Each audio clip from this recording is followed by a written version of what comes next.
Thanks so much for coming. I'd like to thank Rebecca for running around to like 5 different stores to get the right connections. I mean, you would think that I was trying to like hook up an Atari 2600. It was so hard to get that to work.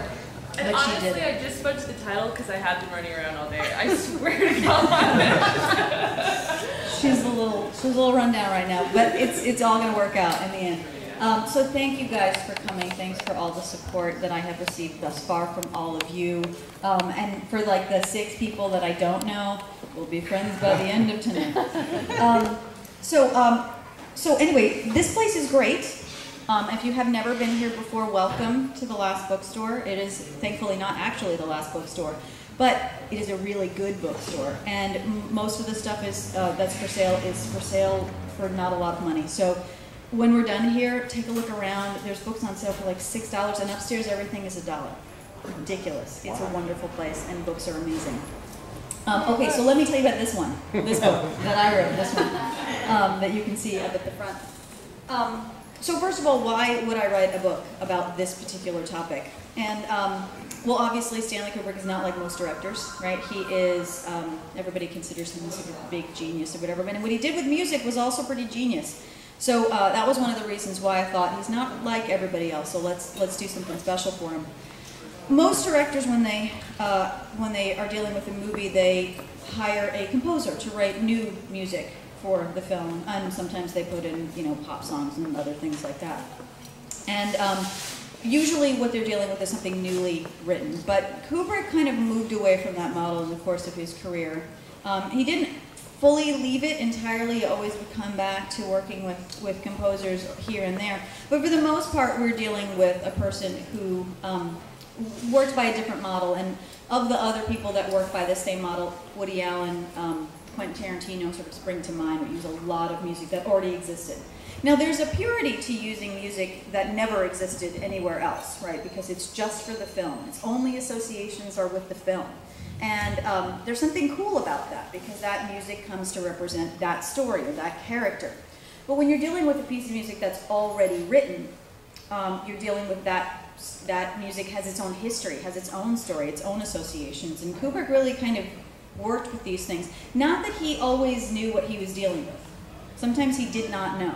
And his brother-in-law, Jan Harlan, was careful to tell me that he didn't pick things based on their history or based on what they meant. He kind of picked things just based on how they sounded. Hi, welcome newcomers. Now, I love film scores, I absolutely do. I mean, I grew up on John Williams. He's one of the reasons why I became a musicologist in the first place, and a musician at all. But I think what Kubrick did is also kind of cool. And you know, one of the things that happened when I was a child was that I was into classical music, but I did not have parents who were into classical music. And my dad is a record collector, so what he did was he went into his collection and he pulled out some of the albums that had classical music on them that just happened to be the soundtracks to Stanley Kubrick movies. So that's kind of how it started for me, at least, this whole weird journey that we're sort of at, not the end of, but I would say probably somewhere stopping along the way. So let's talk about the original concept for the book. The book was supposed to be a film score guide for A Clockwork Orange, because I did my dissertation on A Clockwork Orange. A Clockwork Orange was the focus of my study when I was at USC, where I got my PhD in musicology. And the reason why I picked A Clockwork Orange is that it has all this classical music in it, but it's sort of in a weird way, and we'll talk about that when we get to that movie. And I had originally talked about music in the novel A Clockwork Orange because it's mentioned. Anthony Burgess, the writer of that novel, was also a composer. Not a great one, but he worked on it. At one point he had to make a choice. Do I want to do composing or do I want to do novels? And basically his wife helped him decide that he wanted to do novels. His first wife, I should say. So the novel, film, and then there was a play, there was a musical. Anthony Burgess wrote a musical version of A Clockwork Orange. So my dissertation deals with all these versions of A Clockwork Orange. So originally I had gone up to a bunch of publishers and I said, are you interested in a film score guide? Scarecrow Press said they were sort of interested, but it didn't really fit their template, but they were more interested in Stanley Kubrick and music, and would I write a book about that? And I said, that sounds good. And so I had thought that I would write about these 5 films. I call them the Big Five. I think I'm the only person that calls them that. 2001: A Space Odyssey, Clockwork Orange, Barry Lyndon, The Shining, and Eyes Wide Shut. And I picked these 5 because these are the ones that have all of the classical music in them. You know, a lot of classical music in these films. So that was the original idea. And they said to me, could you do all the films? And I said, can I have more time? And they said, sure. So that's what happened. And I ended up doing all the films. So how did it start out? Well, I went to, on the left, you see, that's Doheny Library at USC, my alma mater, go Trojans.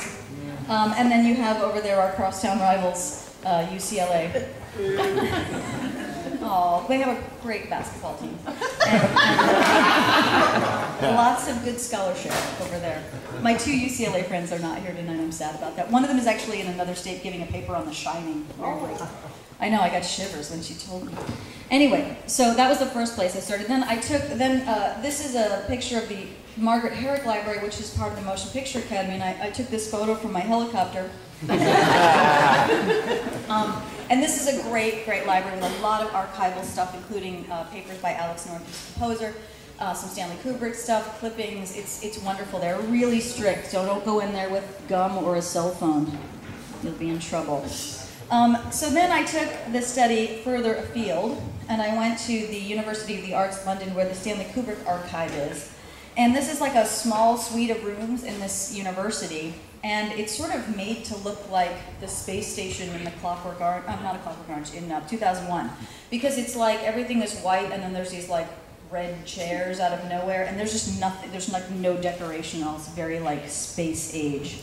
And it's just a little room, and they bring you a bunch of stuff, and a lot of archival stuff.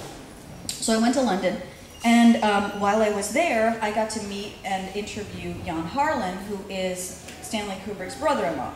So Stanley Kubrick's wife, Christiana, his brother, her brother, Jan. And he invited me to his house, he made me tea, we chatted, he answered all my questions, and then he drove me to the train station. He was a lovely, lovely man.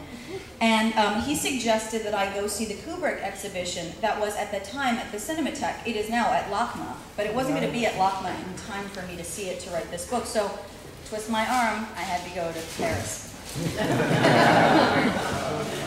So the Cinematheque had the same exhibition. It was set up slightly differently. If you've been to the LACMA show, it's absolutely gorgeous there. And it was a little bit different in the Cinematheque. It was on 2 different floors, and it was all chronological, so you kind of moved through Stanley Kubrick's career. And then when you got to The Shining, then you had to change floors, so you had to get on an elevator.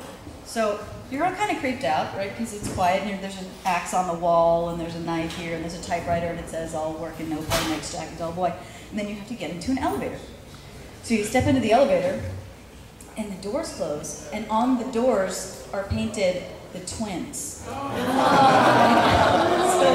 you get in the elevator, and you're like, man, this is really great, and then it's just, and then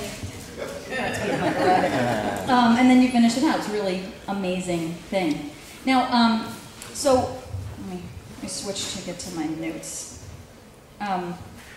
Okay, so the next step was trying to go back to the beginning and talk about the first films. And the first films were actually, the music was composed by this guy, Gerald Fried.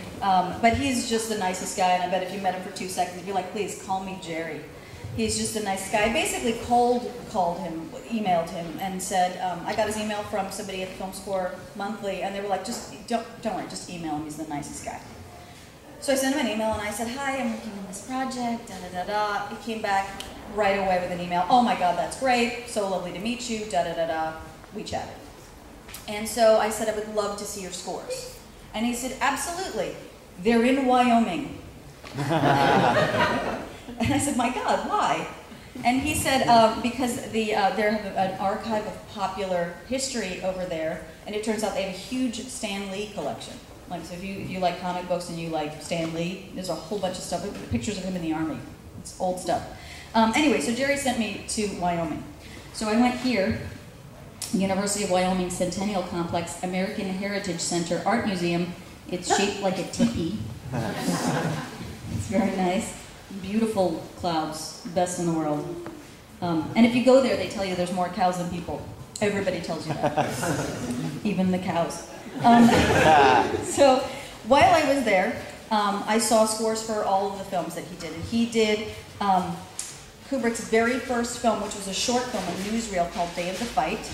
He also did the first 4 features, Fear and Desire, Killer's Kiss, The Killing, and Paths of Glory. And they're all traditional scores. They're all newly written. They're all written to match up with the pictures on screen. This was their very first job together. Now Kubrick and Jerry Fried knew each other from the Bronx. They used to play baseball together back when they were kids. And Jerry went on to go to Juilliard. So he studied oboe pretty seriously.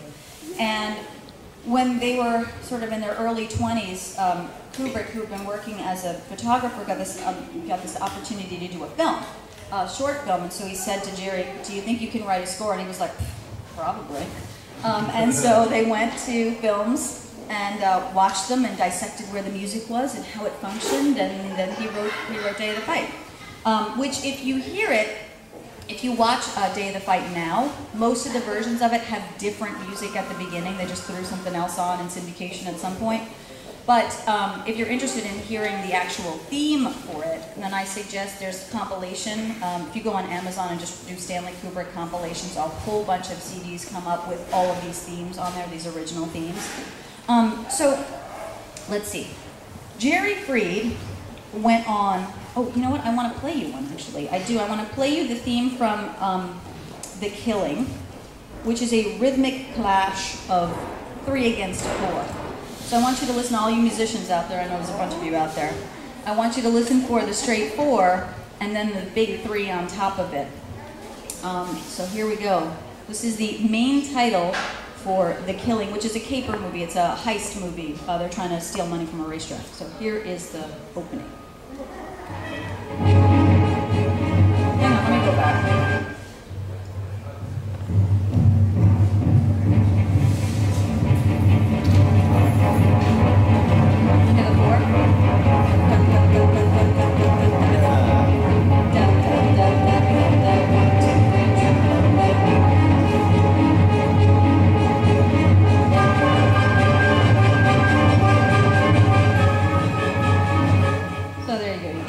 That one, and that rhythmic contrast, that conflict, was basically the whole theme of the film for Jerry Fried.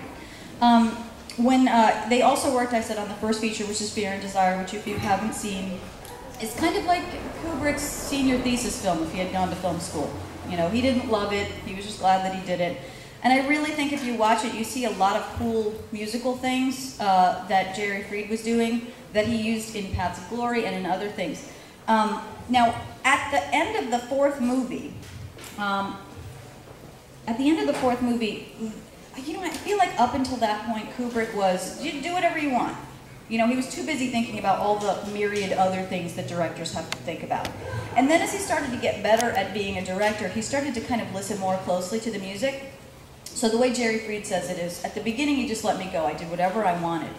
He said, but by the end of that 4th movie, I had to justify every note.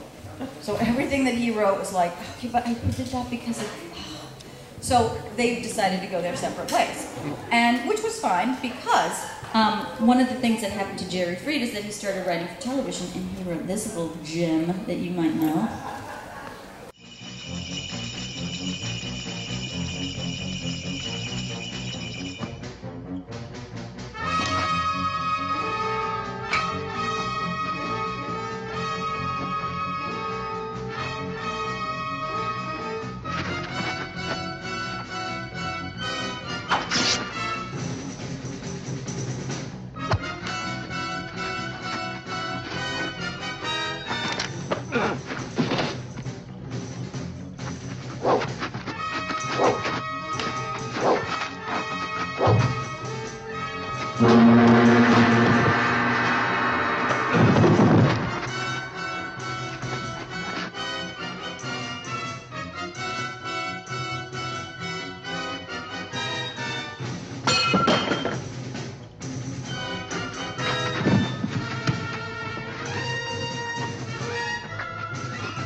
Is this Vulcan chivalry?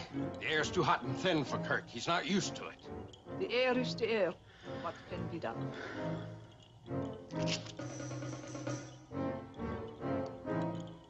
I can compensate with the atmosphere and the temperature with this. At least it'll give Kirk a fighting chance. We may proceed.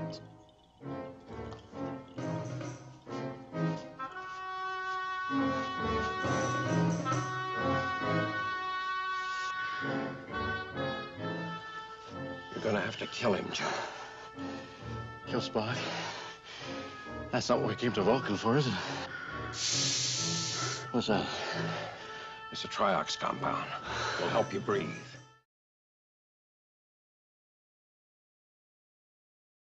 Okay. Oh, sorry about that. Also, so Jerry Reed is now retired. He lives in Santa Fe. He still lives in Malibu, but now lives in Santa Fe.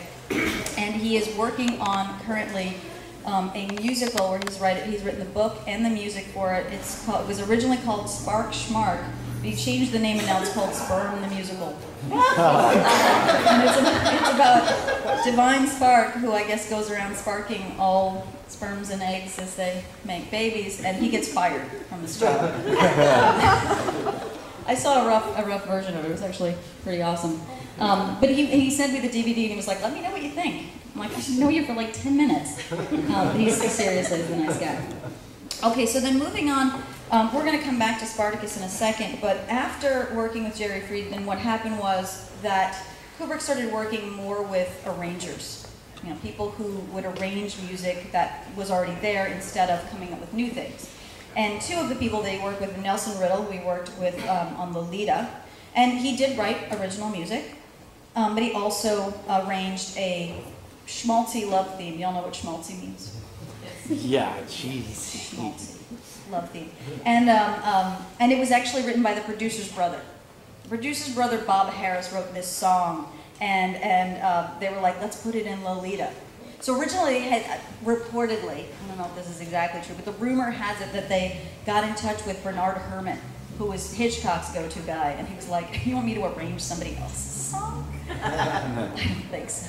So he didn't do it. Bob Harris, some of you may know, is actually famous for writing Spider-Man, Spider-Man, does whatever a spider can. So two gems, the Lolita theme and the Spider-Man theme. But Nelson Riddle, he arranged the hell out of it, did a great job, and then he also wrote a couple of new cues for the thing. Laurie Johnson worked on Dr. Strangelove, wrote a couple of new things, but mostly just arranged When Johnny Comes Marching Home, which you hear numerous times throughout the film, especially when you're in the bomber and you're seeing that. Okay, so Alex North, we need to talk about this man. Alex North worked with Kubrick on Spartacus. Now, Spartacus was not a movie that Kubrick had intended to make at all. Right? He had just finished Paths of Glory. Kirk Douglas was working on Spartacus, and their director wasn't what they wanted him to be. So they got rid of him and they brought Kubrick in while production was already happening. So they basically he gave the actors like the weekend off so he could read the script, and then he came in on Monday and they started. So not only did he have actors that he couldn't fire and a script that he couldn't change and everything that he couldn't do, he also had to work with Alex North, who, it turns out, did a wonderful job on Spartacus. Not only did he have a ton of time to just write a bunch of awesome music, but he also, because it takes place in ancient Rome, he studied the music of ancient Rome as much as possible, like went back in the history and brought all these weird instruments in. He was also able to do what we call a temp track, which is not the full orchestration of stuff, but just enough so you can kind of hear what it's going to be like with the rough cut of the film. So they worked together on Spartacus, and what happened was, on the film after Dr. Strangelove, which was 2001: A Space Odyssey, what happened was Alex North was sort of put into direct competition with Richard Strauss, who had been dead for some time. Because I think Kubrick had envisioned the movie with what we call needle drops, which we don't have needles anymore, so laser drops, whatever you want to call it, where you just take clips of stuff that already exists. And so he was going to have a film and use this pre-existent music. And Alex North was hired, and at the behest of MGM, who was like, listen, this is a big film. This is an event film. It needs its own score. And Kubrick was like, okay. So what you have is actually sort of a competition here, not direct, but I'm sure Alex North felt a lot of pressure to compete with this man. So on the right here you have Richard Strauss, who writes the music that's used in the Dawn of Man sequence that you all know, and I'll play you that clip in a second. Alex North is dealing with trying to write music that would replace this particular piece of music and others. And you can read all about this in the book, obviously, but there's, he's trying to match it as much as possible, you know, in mood and in length and all that stuff. He's trying to make it as much like Kubrick's original choice as possible. But the thing about it is that Alex North is sort of kept on the line the whole time. Like, he's not really sure what's going to be used, he's not really sure what's happening, and Kubrick is not communicating with him. So, I mean, it's a couple of weeks to the premiere. He's working very hard, and remember that Margaret Herrick Library, the Alex North papers in there, there's all this stuff about him being under pressure. He was under such stress that his back went into spasms, and he would go to the orchestra rehearsals and the taping in an ambulance. Like, that's how bad it was. He was in bad shape. So one of the things that I found on the first time that I went there, I actually freaked out a little bit, because it was a hand-signed note from Stanley Kubrick. Now, this is not the note that Alex North wanted to get, because it basically said, we don't need any more music. What? What you've given us is sufficient, and we're just gonna, he's like, I'm just gonna fill in the rest of the parts with breathing sounds. And Alex North is like, what? So he gets to the premiere a couple weeks later and sees the film for the very first time, and is sort of surprised to see that none of his music has been used. None, not a note has been used. So let me do a little comparison here. Would you guys just take a listen to and watch this clip?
Okay, now I wonder if we can watch that again, but with the music that Alex North wrote for it. I'm going to mute it.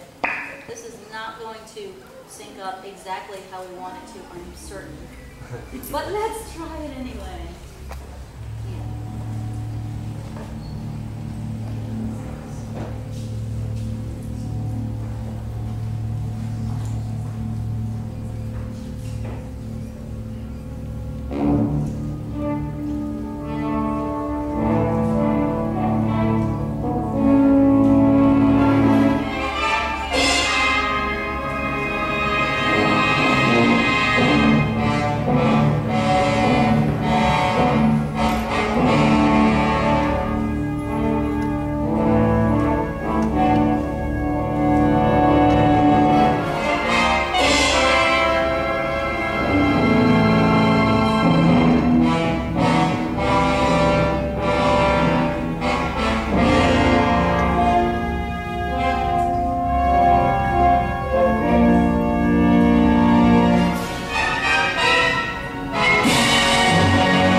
it is that we'll never know if we would have cared. You know what I mean? Like, we never know if it would have, now we look at it and we're like, of course, you picked the Strauss, that makes so much more sense. But of course, if we had nothing to compare it to, you know, how good, you know, we probably would have loved it anyway. But what's weird and an interesting thing is that there's a lot of music that's written for stuff that then Kubrick had no underscore for. It's a lot of Dawn of Man music that is just sound effects now, just you know the sound of them walking through and scrabbling through the hard soil and stuff. So it's interesting that there's places where there was no music, there is music. Places where there was music, there isn't music. So it's just the opposite kind of what happened there. So, but don't feel too bad for Alex North, because he used a lot of that music in Shoes of the Fisherman, which is a movie about hope. It's timely. Anthony Quinn, Zorba, is the Pope in question. And also in Dragon Slayer, which was an 80s movie. I don't know if you guys remember that. Yeah. Yeah. Where my nerds at? Okay. So now, who had the opposite experience but Ligeti? So North goes to the theater, sees none of his music. Ligeti goes to the theater, sees a bunch of music he didn't know that was in the movie that was his. And it actually, there's a lot of conflict about what happened there. And because Kubrick was dealing with the people who were dealing with the recording of it, legally, somehow, they didn't have to tell Ligeti that this was happening. They were like, oh, by the way, yeah, I'm not even at a courtesy phone call, like, your music is in a movie now. And there was a lot of conflict about it. And Ligeti was very upset at the beginning. But, like I said, you can read all about this. They settled up, and Ligeti's music also appears in The Shining and Eyes Wide Shut, so clearly they patched things up. And one of the things that Ligeti got out of the deal was that his music became much more popular, and a lot of people didn't know it, but now know it because of 2001 and The Shining and Eyes Wide Shut. So let's see. Okay, so moving on, after 2001, so after that whole thing with North, his music did not come to light until the 90s. So that score kind of laid collecting dust somewhere. And in 1993, Jerry Goldsmith, who is a film composer, in his own right, and who was totally against classical music in film, did not like the idea at all. Jerry Goldsmith decided that he was going to conduct a version of the thing. They were going to make an album out of it. Now, there were two problems with this. The first was that Alex North was already dead a couple of years, so we didn't get to see it, which is the sad thing. They kind of ran out of time there. And then the second thing is that they accidentally recorded a TV theme that was just stuck in there with the other score. So there was a sort of erroneous cue in that. So a few years later, in 2007, Entrada Records, which is an American label that deals with soundtracks, they put out the original tapes. So they found the original tapes, the original recordings that Alex North was there for, and they put those out. In a limited pressing, it's really hard to get a copy of it. But John Burlingame, who wrote the liner notes to it and was sort of instrumental and in many film score things, was actually a great help in writing this book and wanted to be here tonight, but is so busy with writing.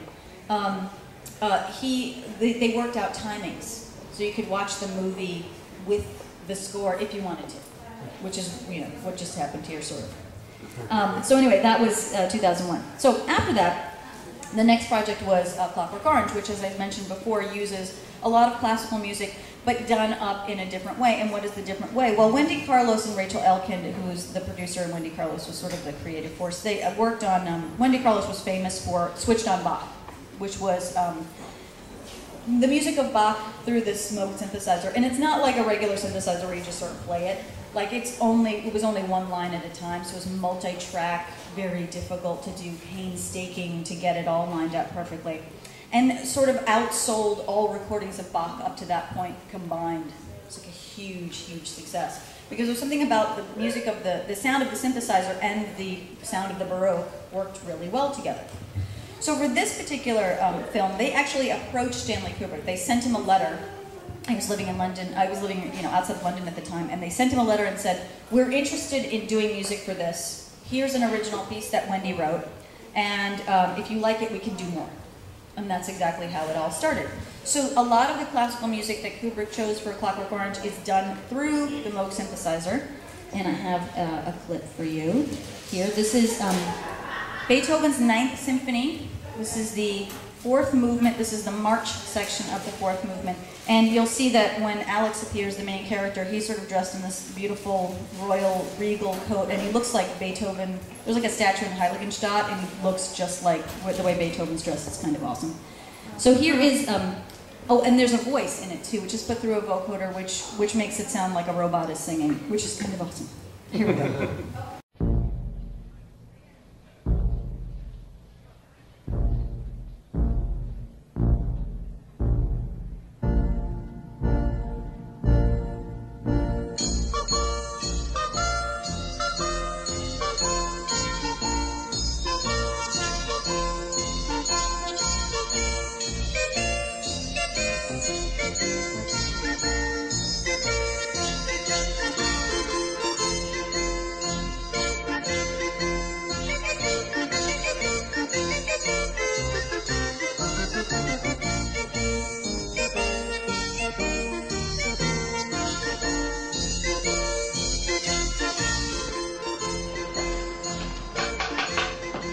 Excuse me, brother. I ordered this 2 weeks ago. Can you see if it's arrived yet, please? Just a minute.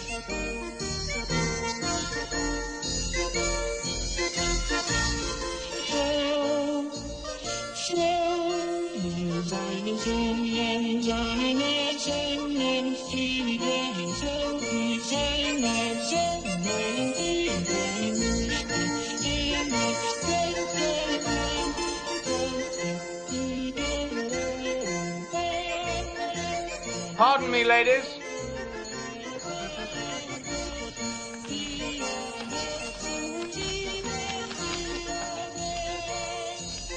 Enjoying that, are you, my darling? Bit cold and pointless, isn't it, my lovely?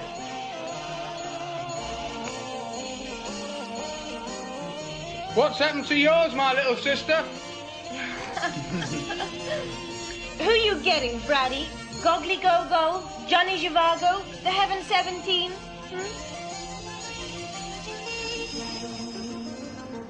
What you got back home, little sister, to play your fuzzy warbles on?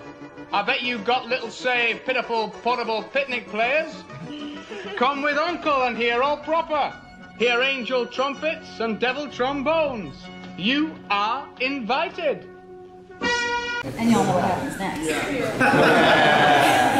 Now, this is an interesting thing. This is nothing to do with the music, but it's interesting because in the book, these two girls are 10 years old. But they're not here, so you don't feel so bad. But in the book, it's really quite terrible, actually. But here, notice that it's very joyful, right? The sound. And when he turns to see them for the first time, you hear the voice, and it sings "Fro," joy, right? Because he sees the hot chicks, right? And that makes a lot of sense. So, and of course, you all saw the 2001 album in the middle there, which I thought was fantastic. And you know Kubrick, of course, was aware of that because he was aware of every detail of everything that he did. So the next film that he worked on after Clockwork Orange was Barry Lyndon, and he went right for an arranger. Did not pass go, he actually asked people who had been composers, like Nino Rota, and said, you might not get to write anything new. And that didn't sit well with at least a couple of directors. There's letters in the archive about it. But Leonard Rosenman was like, yeah, sure, I'll do it, I'll arrange it, and ended up winning an Oscar for it. And the thing about it is that at one point, I think he had said something about, I don't know if I deserve this. Yeah, I'll take it. That's fine. Because it's an Oscar, for God's sake, and it was for adapted, so it wasn't like, it wasn't like they thought he wrote the new stuff. Because what happened was, Kubrick had decided that he was going to use some Irish tunes, he was going to use Handel, he was going to use Bach, he was going to use Schubert, which doesn't actually fit in with the timeline, but he did it anyway. And he wanted somebody who was going to arrange it and do the timings right.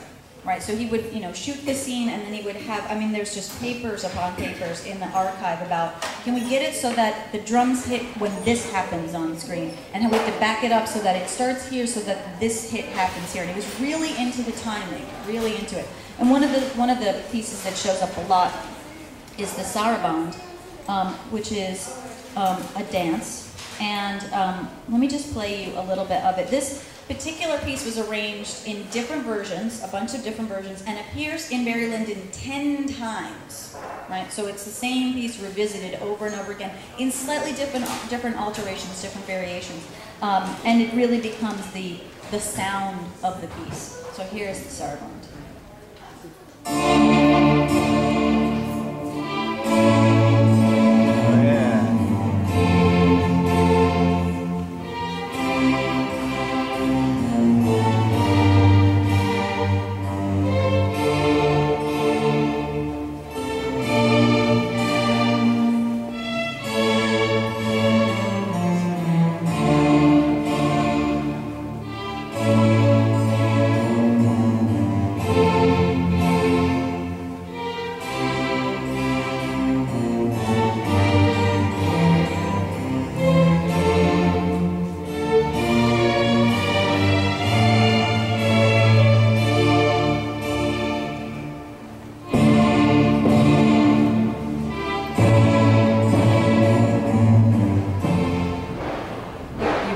Get the point. That happens a lot. Now, I just want to point out Barry Lyndon, a lot of interesting things visually. On the left at the top, you have a picture that was filmed with just candlelight. He actually filmed in candlelight, which I don't know if you know anything about filmmaking, but is really hard. And the reason that it was possible was because of the moon landing, which, don't even get me started, I do not believe that Kubrick faked the moon landing. Do not believe that at all. But there was the lens that they brought to the moon with them, the Zeiss camera lens, filmed in extremely low light.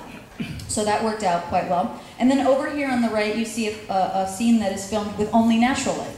So only using the sun in these old buildings that already existed, because they didn't want to ruin anything inside. So Kubrick did as much with candlelight and natural light as possible. And then you see the picture on the bottom, which basically looks like a painting. And the whole movie looks like a painting. Just a bunch of moving paintings. It's quite beautiful. And when I first started the project, Barry Lyndon was the movie I knew the least about. And it was the one that I tried to watch a couple of times, but I just couldn't get through because it wasn't, exciting. And now I absolutely love it. The music has made me love it. It's a brilliant masterwork and very underappreciated.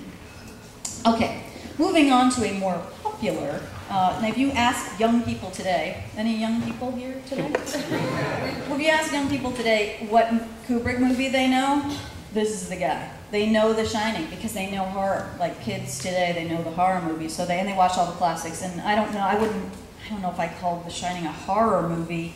It certainly is quite disturbing in some places, but they all know it. This is 1980, by the way.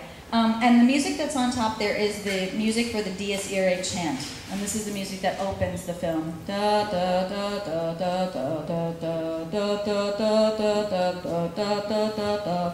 And it's from the Requiem Mass, right? And the music means Day of Wrath. It's a poem. Dies Irae, dies illa solvet secum in fabula teste David cum zibila. So it all rhymes. And Wendy Carlos and Rachel Elkin jump back on the scene, right? Suddenly they're like, we want to do stuff for The Shining. So as soon as Kubrick says he's going to do The Shining, and he looked for years for a proper story, could not find a story. Anyway, he decides he's going to work with The Shining, and they start sending him albums. Here's some music. Here's some sound effects. We've been working on this. So if you go to the archive, there's like 6 albums full of stuff. Like just sound effects and weird sounds and buzzing sounds and screaming sounds and the Dies Irae and a bunch of things. And of that huge collection of music, Kubrick actually used a couple of things. So there's a couple of sort of new things in it, the Dies Irae being one of them. And what happened for the rest of the music was that he used the music of a piece by Ligeti, a whole bunch of pieces by Penderecki, and Bartok's strings, percussion, and celestis. Some of you know that from the original sort of hedge maze thing. So what happened is so he got all this stuff from Wendy Carlos and Rachel Elkin, kind of put it on the side and said, all right, maybe I'll use some of that. Then he had all this classical music, right, that he was going to use. So instead of painstakingly working through all of the clips and editing stuff together, music editor Gordon Stainforth becomes sort of a creative force in this film. And so the title card at the end reads, music by Bartok, Penderecki, and Ligeti. Doesn't tell you what pieces at all. And there's two reasons for this. One of them is the party line, which is like, well, we just wanted to say that these guys were responsible. We didn't want to like be specific about stuff. And then the real practical reason was that Gordon Stainforth did a whole bunch of versions of all different, where he cut things together slightly differently, where he layered piece upon piece, and they didn't keep a good record of it. So he was showing Kubrick versions of this scene, that scene, with different pieces of music or pieces of music cut together differently, and at the end they just sort of lost it. They didn't know what was what. So in the book, in the Shining chapter, I do a chart of everything where all the music starts to layer, and even there's places where I can't tell what it is. There's maybe like 2 minutes where I'm just like, I don't know what that is. Because all of the records that I have, everything, all of the music I listen to ad nauseum. Believe me, I watched The Shining so many times, and I remember a particular Saturday night where I was just listening to the same piece over and over and over again, and I thought the last 10 pages of this chapter are just going to be all work and no play mix Jackie. It was crazy. So I thought I'd play for you a place where there's already a piece of music going, and then they throw in another piece of music on top of it.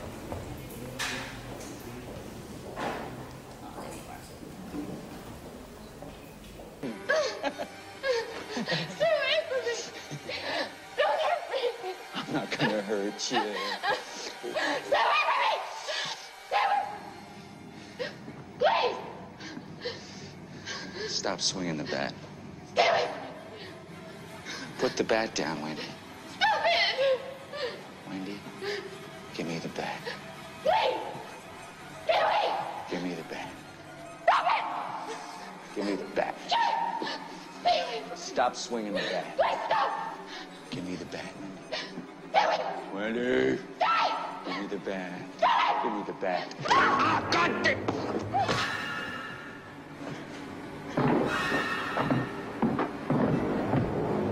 So that piece was already going, polymorphia is already going. And interestingly enough, it goes all the way to this point where she's going to drag him into the pantry, and then it starts over again. So the same piece, a very long piece of music, just strings doing weird things. If you see this, it looks like an EKG, the score. It's just weird like lines. It's not written in notation that you would recognize. And it just has them, playing with the wood of the bow, playing like on the side of the hair of the bow. It's pretty crazy. And so he goes through this entire piece, and then he just starts it over again, right? Just so that they have more. And while this is happening, there's layering on top of this. So sometimes there's 2 pieces, sometimes there's 3 pieces, all playing at once. And where it really starts to get hairy is in the hedge maze. So I have a clip from the hedge maze, so you can just kind of listen to what's going on there.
Okay, so just in the interest of time, you all know how it ends, right?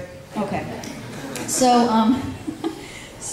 moving on to, I'm skipping Full Metal Jacket because it just doesn't fit into the big five thing of a lot of classical music. There's a lot of pre-existent music in it, but it's more pop songs than it is anything else. And the original stuff was actually written by Kubrick's daughter under the name Abigail Mead. And it's about, obviously, it's a great movie. But I'm moving on to Eyes Wide Shut because here we have a situation where in the middle of filming this movie, they were doing the masked ball, which please don't call it an orgy. That was Jan Harlan. I sent him the last chapter, and I said, "Hey, what do you think of this?" And his first comment was, "You're doing no one any favors by calling it an orgy." So, word found and replaced a number of orgies. So if you see masked ball a lot, you know the story behind it now. So as he's filming Eyes Wide Shut, they're rehearsing the choreography for this masked ball, and he hears this weird music, and he must know what it is. So they say it's this music by Jocelyn Pook. It's called Backwards Priests. It's like an incantation but played backwards. And so he's like, "Oh my God, get her on the phone." So she gets a phone call, and the phone call says, "I am Stanley Kubrick's assistant. Stanley Kubrick is going to call you in a few minutes. I'm just telling you this so you don't hang up and think it's a prank phone call. It's real. He's going to call you." And she's like, okay. So the phone rings, and he's like, "Hi, it's Stanley Kubrick. Is this Jocelyn?" And she's like, "Yeah." So she was lovely. She gave me an interview, and she said he wanted music from her. So she made a bunch of tapes. She was like, because back in those days it was cassettes. So she made a bunch of cassettes for him, and then his car came and picked them and her up, took them to his house. She met Stanley Kubrick, gave him the tapes, they talked a little, she got back in the car, went home. He said, "Yeah, I want to use this piece, but I also want you to write new stuff." So she wrote some new stuff, but he never showed her any footage. Didn't really tell her much about what the movie was about either, which is, I don't know if you write scores for films, but that's not usually how it works. Yeah. You usually at least see some footage. Anyway, so the piece that she ended up using, the piece that they ended up using was the original piece that he heard, this Backwards Priest, which they sort of remixed a little bit and called Masked Ball on the soundtrack now. And what's interesting about it is, the whole reason why Tom Cruise's character gets invited to this is because he knows Nick Nightingale, the musician. And Nick Nightingale, his job is to play music for this masked ball, but blindfolded. But here's the thing, it's an electronic piece with a recorded voice in it. So they had to make it so that he could pretend to be playing on a synthesizer. So you can see him in the far back right there, behind Leon Vitali, who's in the red. That guy actually played Lord Bullingdon in Barry Lyndon, and then became Kubrick's assistant for the next 20 years. So he's actually playing the red guy. So I'm going to play this for you. You can hear the music, and then there's actually going to be a shot of Nick Nightingale playing the music. And so that meant that they had to shoot it to the music so that it would match up perfectly. So this was done on set. So here's the masked ball.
Yeah, I cut it right before they take their clothes off. I'm sorry.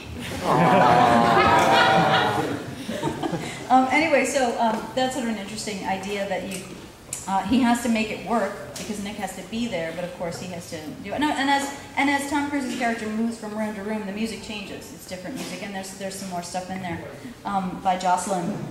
And this was, you know, she had worked with like dance companies before, and that's actually how her music got into the rehearsal was through the choreographer. But then, you know, she doesn't do films very much, and it's kind of a tough act to follow, right? Your first big movie is a Stanley Kubrick movie. It's kind of hard to follow that up. So that's basically everything. I'm gonna skip the Liggity thing because you know that one. The da da da da da da, which occurs very often throughout the film. And like other things, that, you know, it's one of those a cue that repeats over and over again and has a sort of a different meaning each time. And let's see, what else? Okay, so I'm going to open it up to questions now. If anybody has a question, I'd be delighted to answer it if I can. If there's anybody out there who's got something. Yes, Susan. I've been under the impression that a lot of the music that was originally used in like 2001 in particular was used mainly for pacing at first, but then found its way into the actual final edit. Is that correct? Well, it was, the question is the music in 2001 was used for pacing. And I do think that's part of it, because it was a temp track thing, but I also think that he was very fond of the clips. In fact, the story of the Strauss piece, which is just the opening to a much longer work, called Also Sprach Zarathustra, which is a tone poem. It has sections, right? It has discrete sections, and this particular one had this section which was like 2 minutes long at the beginning. And so Kubrick reportedly said to Jan Harlan, according to Jan Harlan, he wanted something big that came to an end. He didn't want to cut something off in the middle. He wanted a short piece that sort of ended organically. And so they showed him this piece, and he was like, "Oh, dude, that's it." I don't know if he said "dude," but he was pretty excited about it. And so the way that I read it, and the way that I sort of interpret the literature on the subject, is that he pretty much fell in love with that piece very early on in the process. And then after that, I think maybe some of the other things, like the Johann Strauss waltz, the Blue Danube waltz, that might have been used sort of just to kind of get it through pacing, but he also kind of fell in love with it. I think the more he watched these clips with this temp track, even if maybe he wasn't sort of feeling it at the beginning, really came to deeply feel that the images and the music were connected, and then could not separate them out anymore. And that's, who pays the price? Alex Noel, sadly. Yes. Okay, since you wrote this about the music of the film, like, what is your favorite usage of a musical piece in one of the films, and what was, if you know, his? I don't know that he had a specific favorite. I did not see anything like that. He didn't have it's like his children, right? You can't pick favorites. Yeah. For me, I gotta say, I really love A Clockwork Orange. I love it. It's my sort of my first Kubrickian love. I saw it probably when I was way too young. Maybe that's why I'm so warped.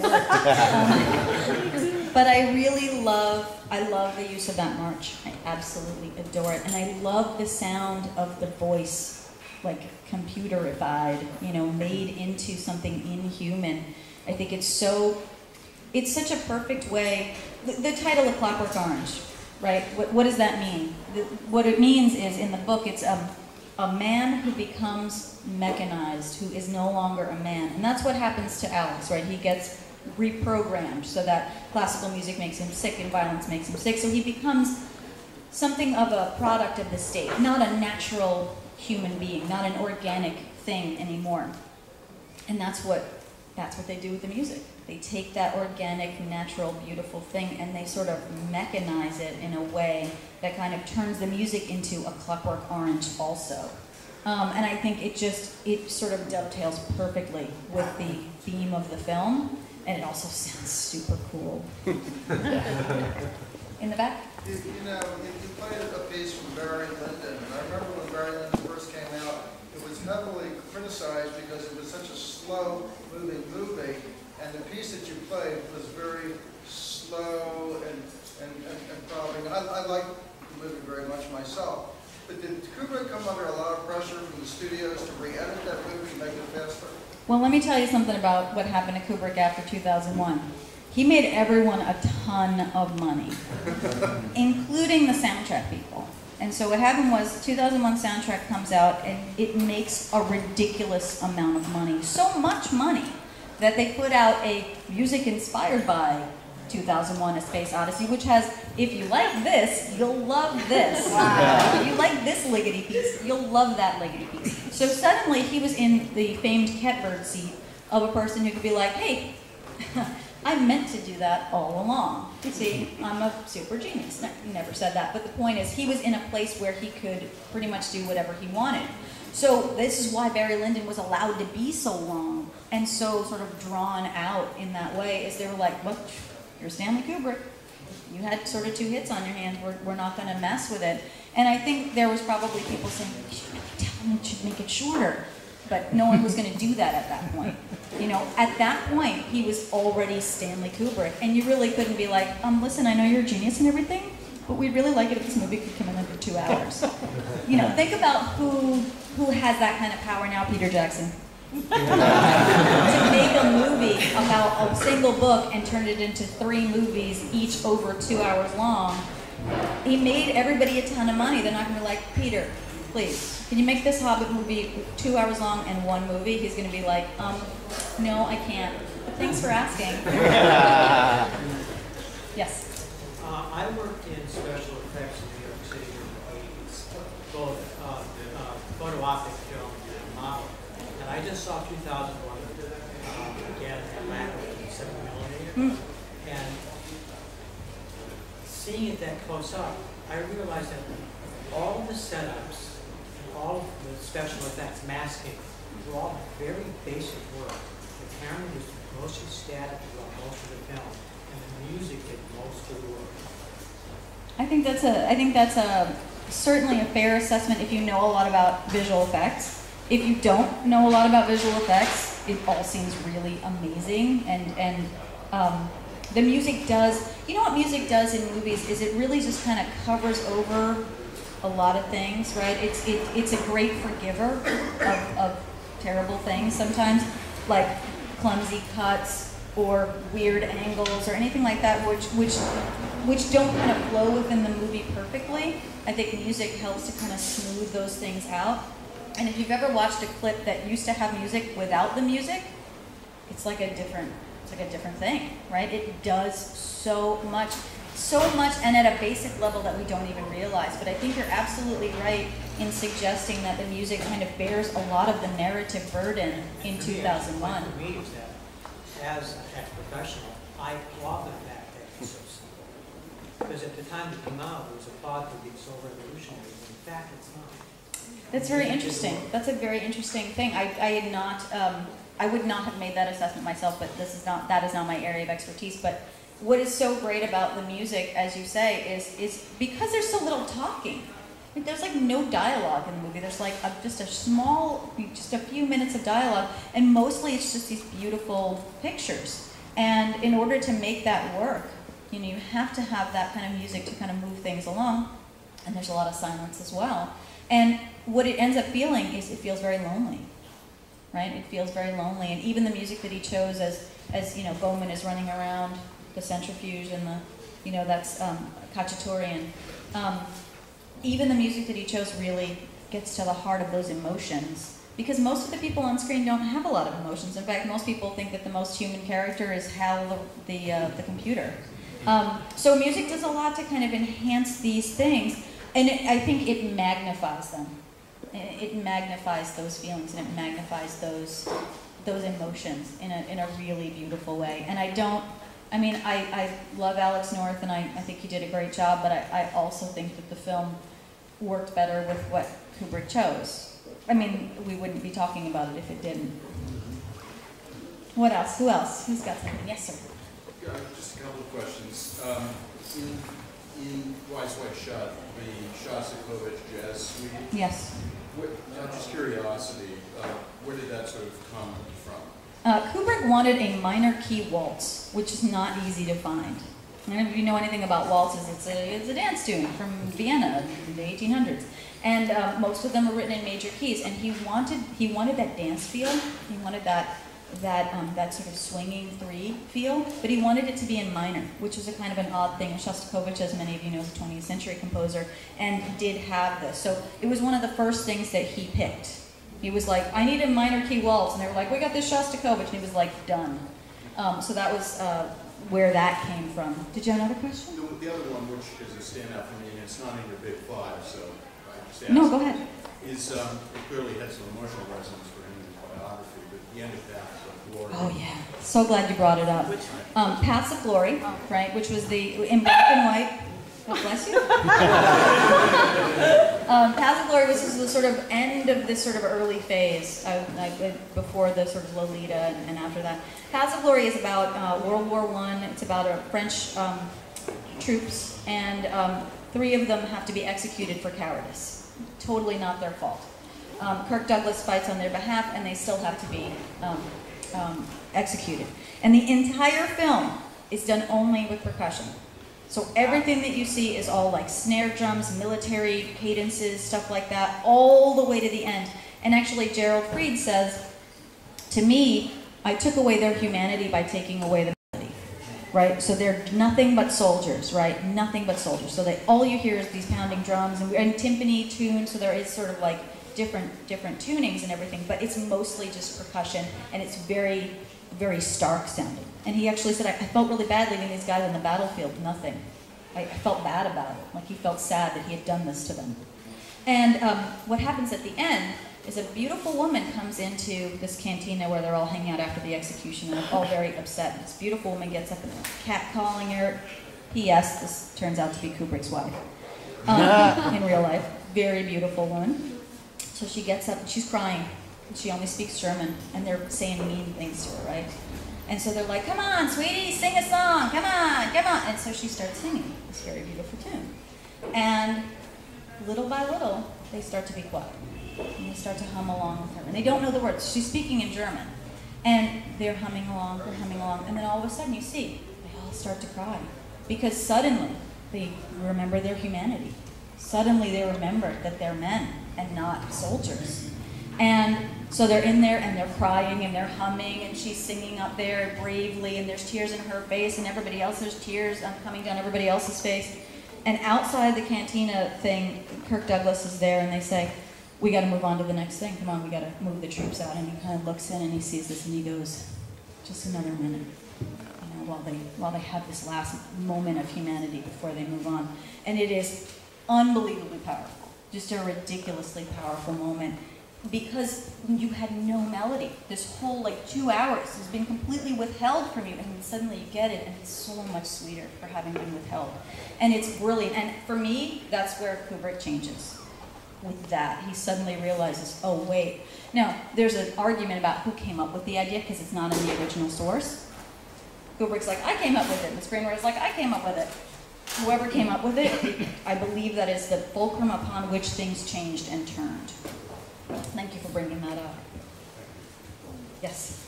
I just came in, so has somebody already asked if it's possible to watch 2001 with the original musical score?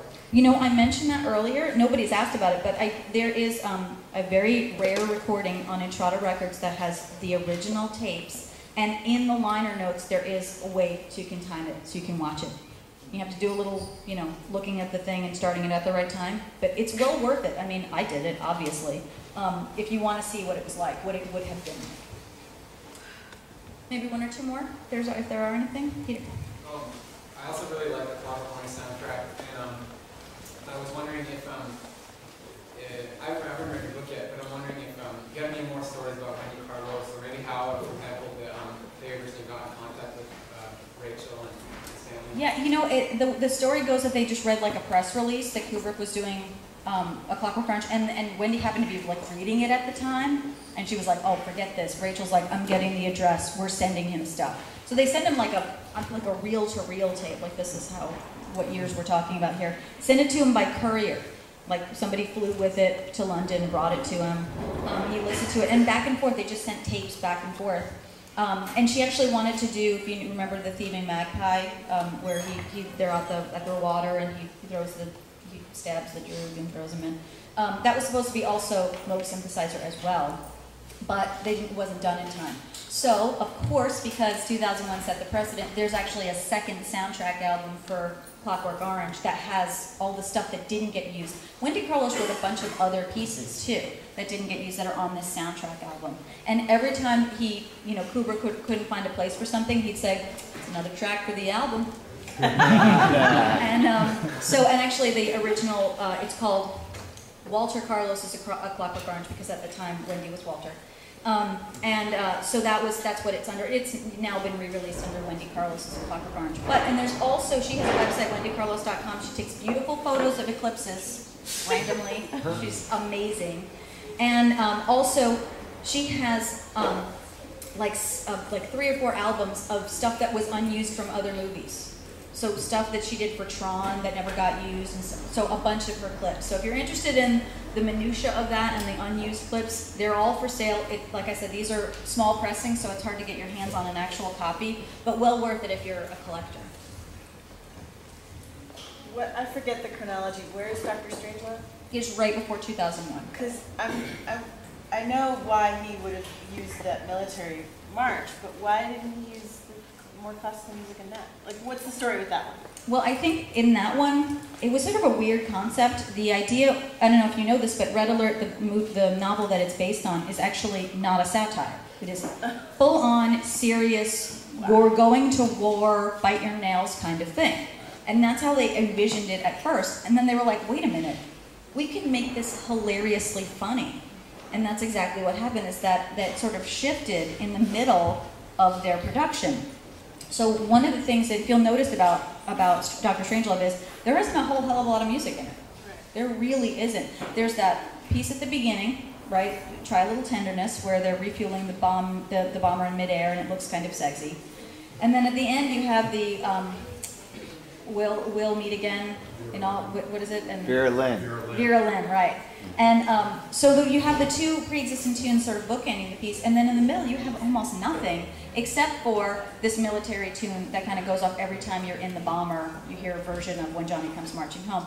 And I kind of feel like he made it sort of spare on purpose because he wanted the star to be like, well, and really try to come up with music to compete with Peter Sellers. Yeah. You know, it was almost like there was too much already on screen to be dealing with. And I don't know exactly the motivation behind it, but that's kind of, it works better that way with less. Like, less was definitely more in that film. Oh, so if you guys, I know a lot of you already have my email because you know me already, but if you are new to meeting me and you have questions about this that you did not get a chance to ask, please copy down my email and we can chat about it out here later. So thank you so much to the Last Bookstore.